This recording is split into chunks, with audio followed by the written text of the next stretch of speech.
Hello everyone, welcome back. So in today's video I will be showing you how to create a GitHub repository. So let's get to it. So before we go ahead and create our GitHub repo, you should make sure that you have a GitHub account.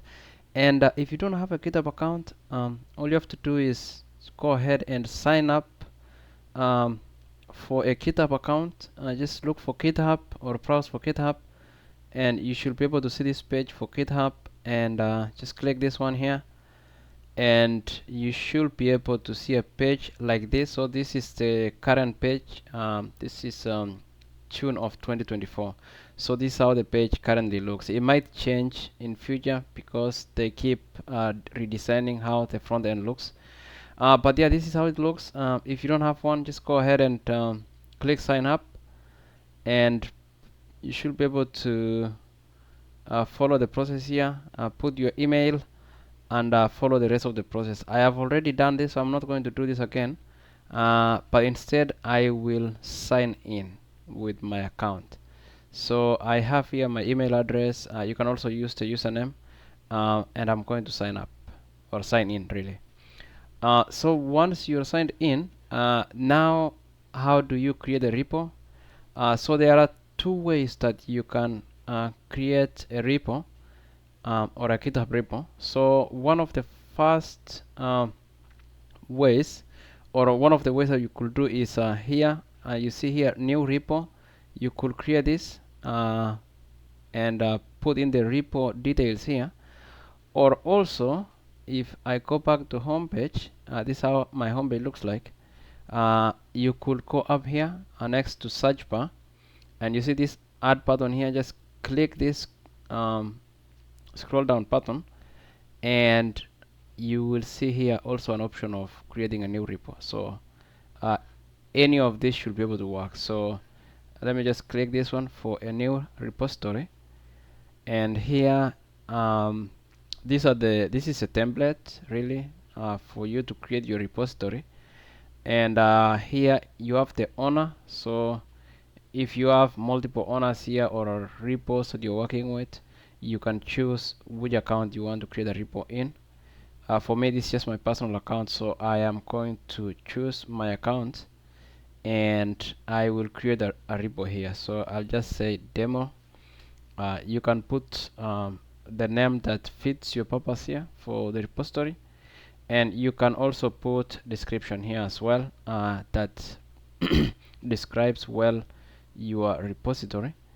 And then you can also decide the feasibility for this, whether you want this repo to be public or a private. Just use it. Mostly if you are just doing it for your own development wise, you can go with private. If you're doing it for, it depends really. You can be doing it for your portfolio and you want recruiters to see the work that you are doing and what amount of code you've written and pushed it in your GitHub. You can probably make that on public. For this purpose, I'm going to make it public. I will delete it anyway after this. But yeah, this one is really, you can decide what to go with. This one nobody else will see. The other one, people outside, publicly generally will be able to view this if you choose the first option.